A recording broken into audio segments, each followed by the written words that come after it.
There is evidence of swords being worn on the back in the past. There are pictures from Japan, other places in Asia, China. There are certain, Celtic graves of people buried with swords underneath them, on their back essentially. That isn't confirmation that they wore it, they were just buried this way, but there is a Celtic statue that looks like it has a sword depicted on the back as well. This idea, because there are functional reasons, and it is a practical method of doing it that we've shown, that means obviously it appears at some points in the past. Did it appear in the medieval period?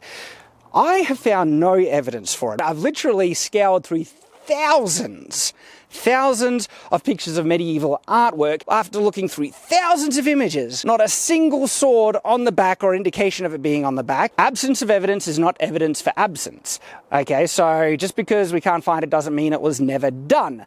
But the more often it was done, the more likely it would have appeared in artwork like this. And so the lack of depictions of swords on the back with medieval artwork at least gives an indication that it was very rare. Okay, so why was that the case if there is functional reasons to do it? And I've come to some interesting kind of conclusions, because there are scabbards made with their own separate belt, but say you didn't want to make like a dedicated belt to wear your sword, you're generally already wearing a belt. And so save your time and money in making its own dedicated belt hanging thing.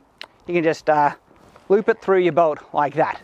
That there is probably the most intuitive and logical reason why swords have always been more commonly worn on the hip than on your back, because you already have a belt around your waist, and it's the most easiest, convenient thing to just slip it through the belt that exists there, and then it's hung there, and that can create the tradition and the idea, the fashion that this is where swords belong, and that is out of the way. That's a far bigger one than you might think. And so once it's already established that this is the way that you wear a sword, people are going to wear a sword that way. And there's actually a very big reason that would exclude wearing a sword on your back in a lot of situations, battlefield warfare situations specifically. Now, it's not because medieval people were opposed to wearing things on their back. They did. But that actually might be the answer. They might not have worn swords on their back because they were already wearing something else on their back already, beforehand. Yeah, that's right. Shields. Before two-handed swords came in, okay, one-handed swords, you're basically considered underarmed if you're going to battle and you didn't have a shield. One of the classic ways to wear a shield? On your back. Now, if I already have this in place, could I fit a sword on my back? Yes, I could, when there's an easier solution.